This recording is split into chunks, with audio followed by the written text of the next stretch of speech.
I caught my husband in the act of cheating, an experience I never thought I'd have. Most people would likely confront their spouse upon discovering evidence of infidelity, but I stumbled upon the truth firsthand in a setting I never anticipated, surrounded by unsuspecting witnesses. Suspicions about their relationship had lingered in my mind, but nothing prepared me for witnessing my husband's betrayal so publicly. My name is Christina, a stay-at-home mom to a 6-year-old son. On the day of the incident, my husband had a rare day off, and we had plans for a family outing. However, when I awoke, he was already gone. A message informed me he was tending to his feverish sister, and with no one else home, he expected to return in the evening. As the message came through, a heavy sigh escaped my lips. I had promised my son a day of fun at the amusement park, and he had eagerly anticipated it since the day before.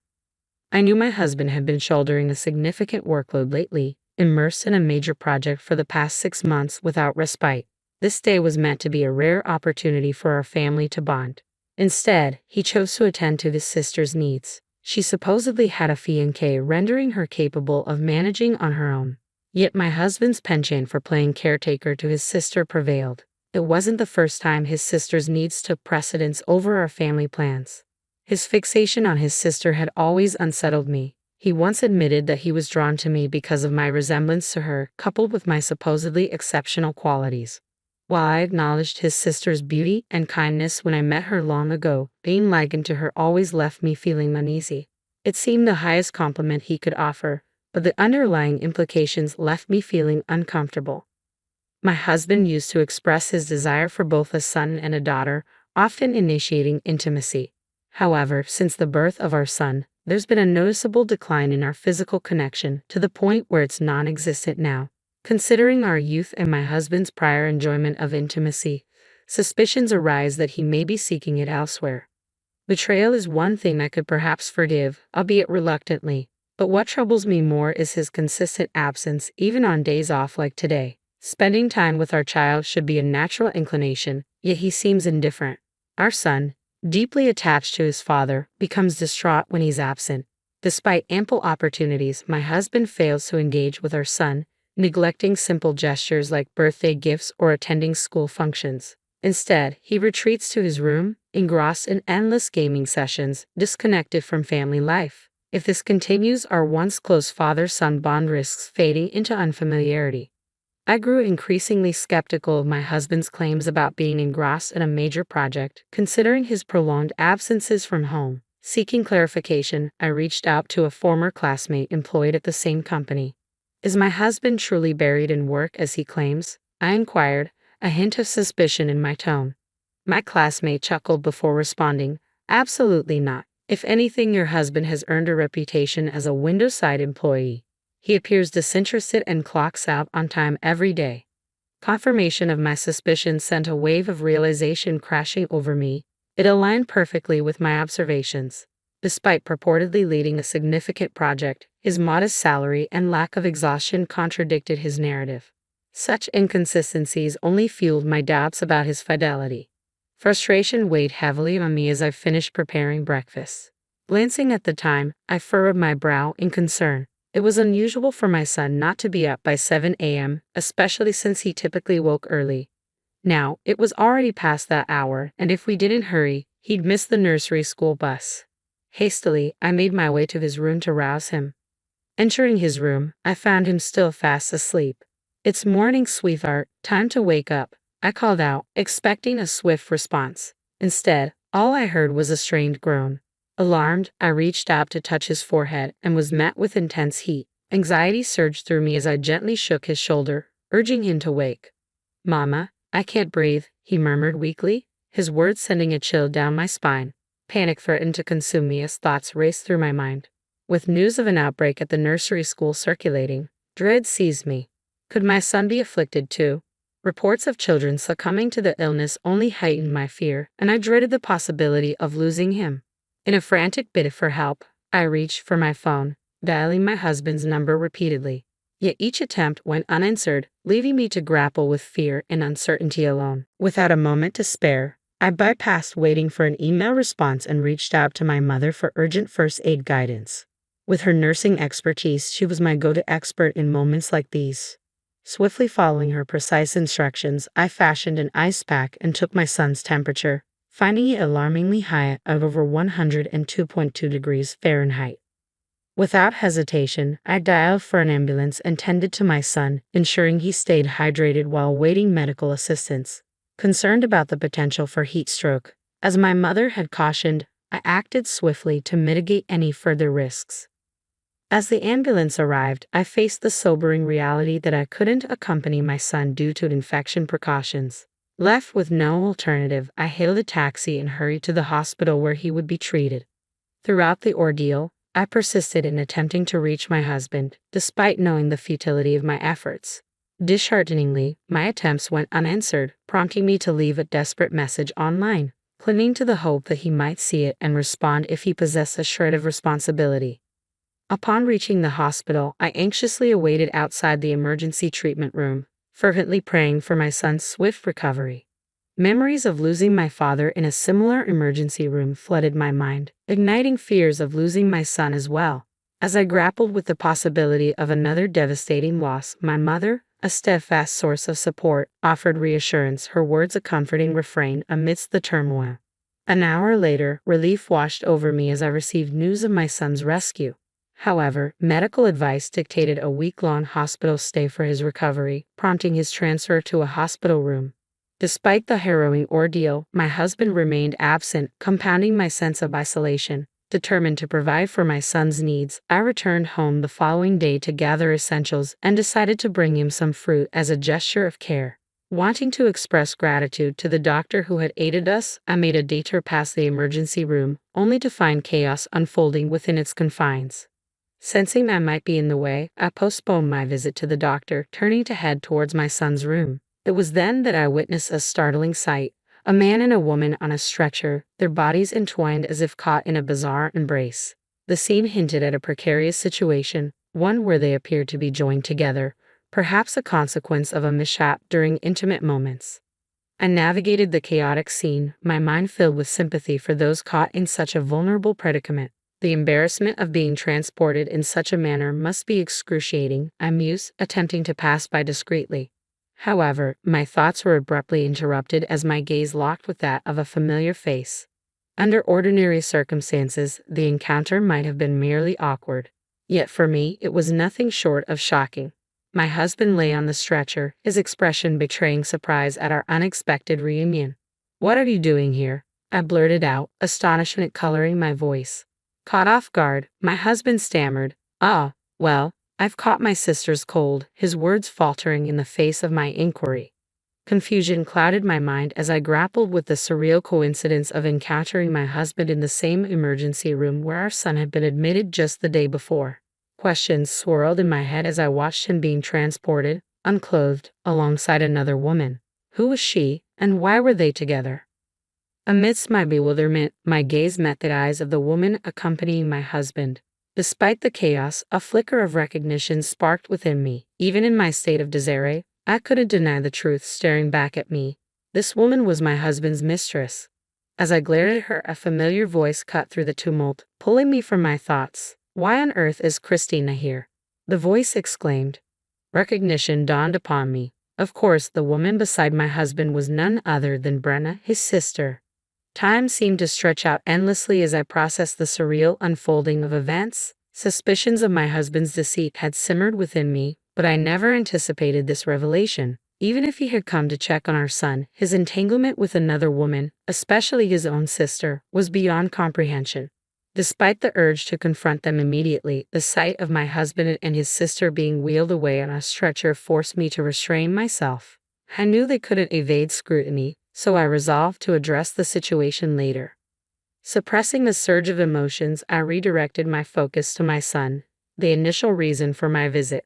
With a heavy weight settling in my chest, I sought solace in his room, attempting to untangle the jumble of feelings swirling within me. When I checked my phone, it was flooded with messages from my husband, each one attempting to gloss over the situation. Notably absent was any mention of our son's hospitalization. Deciding to continue ignoring him, I waited patiently for another hour. Soon enough, the doctor who had tended to my son the previous day appeared. Their smile was reassuring as they delivered the news. Your son is doing remarkably well. His recovery is progressing faster than anticipated. His fever has subsided and his condition has stabilized. Initially, we were concerned about the possibility of infection, but it seems he was suffering from heat stroke in addition to a cold. The doctor's praise for my actions brought a sense of validation, even though I knew much of it was owed to my mother's guidance. I made a mental note to express my gratitude to her, perhaps with a thoughtful gift of fancy meat next time. I offered a deep bow of gratitude to the compassionate doctor before me, though beneath my relief for my son's improving health, a storm of anger brewed within me. It was clear that I was about to confront a significant ordeal. As I struggled to contain my emotions, my son's innocent remark about my stern expression snapped me back to composure. I quickly donned a smile for his sake. Mama's face is just pretending to be scary. I'm not scared, I reassured him before stepping away with a promise to return soon. Exiting the hospital, I braced myself for the impending conversation with my husband, who had bombarded me with over 100 missed calls. The moment he answered, a torrent of excuses spilled forth. It wasn't what it looked like. There's an explanation, he'd insisted, attempting to justify his actions. His misplaced priorities only fueled my frustration. Shouldn't his foremost concern be our son's well-being? There's no way a man so absorbed in such a despicable act with his own sister, neglecting our son's well-being, could ever truly care. I muttered to myself, the bitterness evident in my voice. With a husband like him, I feared for our son's future. Recognizing the bleak reality of my husband's character, I made the difficult decision to divorce him. Despite the challenges ahead, I was determined to navigate them for the sake of my son. Turning to face him, I unleashed the pent-up anger that had been simmering within me. So, while our son was suffering, you were preoccupied with that, weren't you? Indulging whenever you had a moment to spare, and with your own sister, no less. It's utterly repulsive, I spat out at him. He stood speechless, unable to offer a defense. Pressing on, I delivered my final blow. Oh, and just so you know, I've already informed your parents. I won't involve your company, for now. It would be a shame if you couldn't meet your obligations for alimony and child support. Goodbye, I concluded, severing ties with my husband with those parting words. 3 days later, my son made a full recovery, surpassing all expectations. With the discharge process complete, I returned home, embracing my beloved son's restored health. Naturally, my husband was nowhere to be found. In the aftermath of the ordeal, my husband sought me out to offer his apologies in person. Yet, as he pleaded for forgiveness, I solemnly handed him the divorce papers I had already prepared and signed. This wasn't an isolated incident, I responded, my voice devoid of warmth. I know the truth now. Your sister confessed everything. I anticipated my husband's reluctance to accept the reality of our situation, knowing that our path to divorce wouldn't be easily agreed upon. To confront him and ensure his silence, I decided to approach his sister, who was complicit in the affair. Congratulations on your upcoming wedding ceremony with your boyfriend, I began, masking my disdain with forced politeness. Thank you. I was actually thinking of crafting a clever story to share the news. Would you like to hear it? She replied, oblivious to the gravity of the situation. Are you planning to disclose everything to everyone? I interjected, my tone sharpening. I want the truth to come out. It's time people see you for who you truly are, I retorted with a smirk, relishing the power of my revelation. Please, don't do this. It would destroy my life, she pleaded, a hint of desperation in her voice. Feigning contemplation, I maintained a composed smile as I proposed. I suppose I could keep this under wraps on one condition. How about you disclose every detail of your encounters with my husband? Then perhaps I'll consider staying silent. Though rest assured, your brother will still feel the sting of betrayal. What say you? Without a moment's hesitation, my sister-in-law acquiesced, her desperation palpable. Please spare him the pain. I'll tell you everything, she confessed readily. Confronting my husband with the truth left him reeling, his beloved sister's betrayal cutting him to the core. Overwhelmed, he collapsed from the shock, only to awaken and promptly sign the divorce papers, burdened by the weight of his betrayal. Taking decisive action, I enlisted the aid of a lawyer to secure divorce, custody of our son, and the appropriate financial support. Though my husband initially balked at the demands, a whispered reminder of his potential exposure prompted his compliance. With a heavy heart, he departed the lawyer's office, resigned to the consequences of his actions. Following the revelation of the affair, word somehow reached my husband's workplace, leading to a stern rebuke from his superiors. A month later, he faced the harsh consequence of dismissal, forced to seek employment at a food factory. Now, tasked with adorning cakes with strawberries to fulfill his obligations for alimony and child support, he found himself ostracized among his coworkers, his past indiscretions a constant source of discomfort, fueled by incessant rumors, particularly among younger female colleagues. As for my husband's sister, despite my discretion in withholding the truth, the details of her involvement inevitably surfaced. Her engagement swiftly crumbled under the weight of suspicion when her boyfriend, echoing my own doubts, enlisted the services of a private investigator to uncover the truth. Following the shattered engagement, she found herself facing a hefty compensation demand, forcing her to seek employment at a nightclub to make ends meet. Recently, her ex-boyfriend, perhaps feeling a pang of remorse, handed her a compromising photo of their affair with a casual, "keep it for when you might need it."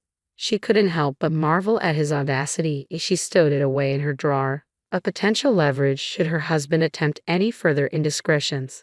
In pursuit of a fresh start, she relocated to her parents' home, where she's rebuilding her life with their unwavering support, especially in raising her son. Despite their geographical distance, her parents eagerly offer assistance whenever needed, although she strives not to burden them excessively, reserving their help for times of genuine necessity. Since recovering from that severe fever, my son has enjoyed pristine health, almost as if the ordeal never occurred. Remarkably, he's received awards for perfect attendance 3 years running, seemingly oblivious to the absence of his biological father. Witnessing his contentment each day brings me unparalleled joy. On another note, our family has expanded with the addition of Angel, a charming white cat. Originally a frequent visitor to our yard, Angel quickly endeared himself to me. Reluctant to bid him farewell upon moving, I brought him along to my parents' home. Now, he's formed a close bond with them, becoming an integral part of our family alongside my son. As I sit on the porch, gently stroking Angel's fur, I find solace in the warmth of family and companionship. Watching my son thrive in the loving embrace of my parents, with Angel by our side, fills me with a profound sense of contentment and gratitude for the life we've built together.